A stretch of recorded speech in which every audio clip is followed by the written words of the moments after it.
si kai ke nang doe Jong helene jadi dam dor dini nang par bongo yang rong lane se nang kan si kai ke nang doe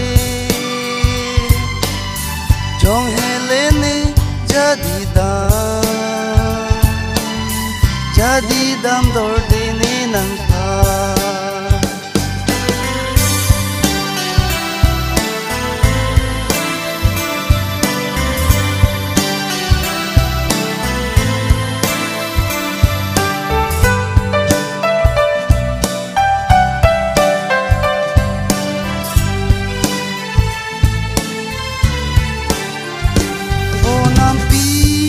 son kang Georgie nang mone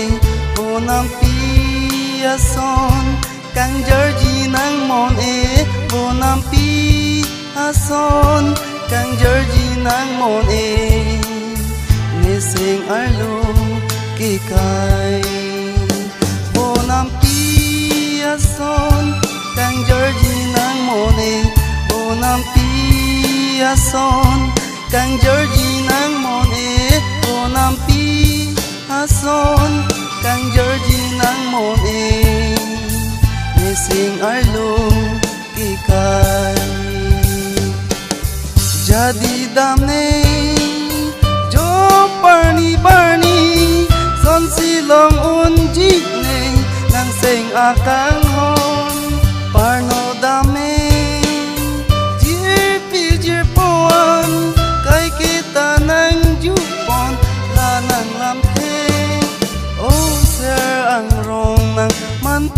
Tuang ji ne dung nang chong hong ding ji nang pa o ser ang rong nang man tuang ji ne dung nang chong hong ding ji nang pa bongo yang rong la ne se nang phan si kai ke nang do helene jadi dam dor dini nang pa bongo yang rong lane se nang pan si kai ke nang doe jong helene jadi dam dor dini nang pa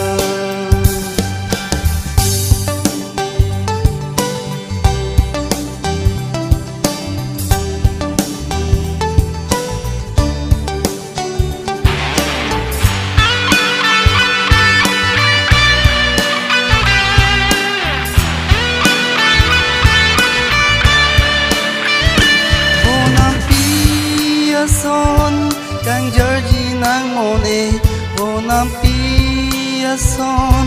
kang Georgie nang mone bonam pi son kang Georgie nang mone ne sing arlo ki kai bonam pi son kang Georgie nang mone bonam pi son kang Georgie